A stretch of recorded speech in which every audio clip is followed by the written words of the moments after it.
हज़रत नूह अलैहिस्सलाम के बाद दुनिया में जो बड़ी कौमें आबाद हुईं, उनमें कौम आद का नाम बहुत मशहूर है। ये लोग अरब के जनूबी इलाके अहकाफ में रहते थे। उनकी जिस्मानी ताकत, कद-काठ और इमारतें बहुत अजीम थीं। वो ऊंचे ऊंचे सुतूनों वाले महल्लात बनाते थे और अपनी ताकत पर बहुत फख्र करते थे।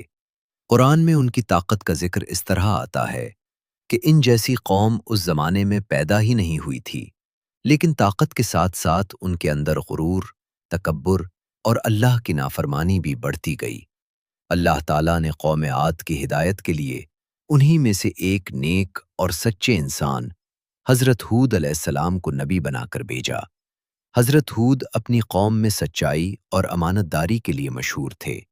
जब उन्होंने नबूवत का ऐलान किया तो सबसे पहले अपनी कौम से कहा, ए मेरी कौम, अल्लाह की इबादत करो, उसके सिवा तुम्हारा कोई माबूद नहीं। उन्होंने कौम को समझाया कि जो ताकत, दौलत और ज़मीन उन्हें मिली है, वो सब अल्लाह की अता है, इसलिए इसी का शुक्र अदा करो और इसी की इबादत करो। कौम आद के सरदारों को हज़रत हूद की बातें पसंद ना आईं। वो अपने बुतों और पुरानी रस्मों को छोड़ने के लिए तैयार ना थे। उन्होंने कहा, ए हूद, हमें लगता है कि तुम बेवकूफ़ हो और हम तुम्हें झूठा समझते हैं। ये सुनकर हज़रत हूद अलैहिस्सलाम ने बड़े सब्र और नरमी से जवाब दिया, ए मेरी कौम, मैं बेवकूफ़ नहीं हूँ, बल्कि मैं तुम्हारे रब की तरफ से रसूल हूँ और तुम्हारी खैरखाही चाहता हूँ। लेकिन गुरूर में डूबी हुई कौम ने उनकी एक ना सुनी। हज़रत हूद ने उन्हें बार बार अल्लाह की नेमतें याद दिलाईं। तुम्हें हज़रत नूह की कौम के बाद ज़मीन पर बसाया गया। तुम्हें ताकतवर जिस्म और मजबूत जिस्मानी साख्त दी गई। तुम्हें ज़रखेज़ ज़मीनें और खूबसूरत बागात अता किए गए। उन्होंने कहा, अल्लाह की नेमतों को याद करो और ज़मीन में फसाद ना फैलाओ। मगर कौम आद ने उन सब बातों को नज़रअंदाज कर दिया। कौम के लोग हज़रत हूद का मजाक उड़ाते और कहते, ए हूद, तुम हमें हमारे माबूदों को छोड़ने का हुक्म देते हो। अगर तुम सच्चे हो तो हम पर वो अजाब ले आओ जिससे तुम हमें डराते हो। ये दरअसल उनका तकब्बुर था कि वो अल्लाह के अजाब को भी चैलेंज करने लगे थे। हज़रत हूद ने कौम को आखिरी बार समझाते हुए कहा, मैं तुम्हें अल्लाह के अजाब से डराता हूँ। अगर तुमने तौबा ना की तो एक सख्त अजाब तुम पर आएगा। उन्होंने उन्हें ये भी बताया कि अल्लाह तौबा करने वालों को माफ़ कर देता है और मज़ीद ताकत और बरकत देता है। मगर कौम ने फिर भी इनकार किया। अल्लाह ताला ने पहले कौम को एक आजमाइश में डाला। कई साल तक बारिश ना हुई, ज़मीनें सूख गईं, बागात तबाह होने लगे और मवेशी मरने लगे। हज़रत हूद ने कहा, अपने रब से माफ़ी मांगो, वो तुम पर आसमान से खूब बारिश बरसाएगा। लेकिन कौम ने उस कहत को भी संजीदगी से ना लिया और अपने बुतों से मदद मांगते रहे।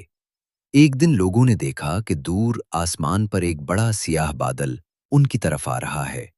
वो खुश हो गए और कहने लगे, ये बादल बारिश लाएगा और हमारी ज़मीनें दोबारा सरसब्ज हो जाएंगी।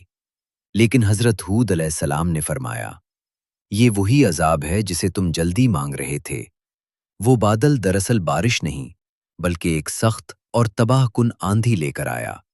ये आंधी मामूली नहीं थी, बल्कि इंतहाई तेज, सर्द और मुसलसल चलने वाली थी। हवा इतनी ताकतवर थी कि दरख्त जड़ों से उखड़ गए, घरों की छतें उड़ गईं और लोग जमीन से उठ उठकर दूर जा गिरते थे। ये आंधी 7 रात और 8 दिन तक मुसलसल चलती रही। कौम आद के लोग अपने घरों में छुपते रहे, मगर कोई जगह उन्हें बचा न सकी। कुरान में आता है कि वो लोग ऐसे हो गए जैसे खजूर के खोखले तने जमीन पर गिरे पड़े हों। हर तरफ तबाही और मौत का मंजर था। अल्लाह ताला ने हज़रत हूद और उन पर ईमान लाने वाले चंद लोगों को उस अजाब से महफूज रखा। वो एक महफूज जगह पर रहे और अल्लाह ने उन पर कोई आफत नहीं आने दी। जब आंधी रुक गई तो पूरी बस्ती वीरान हो चुकी थी। जब सब कुछ खत्म हो गया तो जमीन पर सिर्फ मलबा, टूटे हुए घर और मुर्दा जिस्म बाकी थे। एक ताकतवर और मगरूर कौम का नामो निशान मिट चुका था। ये वही लोग थे जो कहते थे, हमसे ज्यादा ताकतवर कौन है? मगर अल्लाह ने दिखा दिया کہ اس سے زیادہ طاقتور کوئی نہیں۔ حضرت ہود نے تباہ شدہ بستی کو دیکھ کر فرمایا، اے میری قوم، میں نے تمہیں اپنے رب کا پیغام پہنچایا اور تمہاری خیر خواہی کی، مگر تم نصیحت کو پسند نہیں کرتے تھے۔ یہ الفاظ ایک نبی کے دل کے دکھ اور قوم کی ہٹ دھرمی کا ثبوت تھے۔ آج بھی ماہرین آثار قدیمہ نے ایسے علاقے دریافت کیے ہیں جہاں قوم عاد جیسی قدیم اور عظیم تہذیب کے آثار ملتے ہیں۔ یہ ہمیں یاد دلاتے ہیں کہ دنیا کی بڑی سے بڑی طاقت بھی اللہ کے عذاب سے نہیں بچ سکتی۔ اگر ویڈیو پسند آئے تو شیئر کرنا، سبسکرائب کرنا اور بیل آئیکن کو دبانا نہ بھولیں۔ شکریہ۔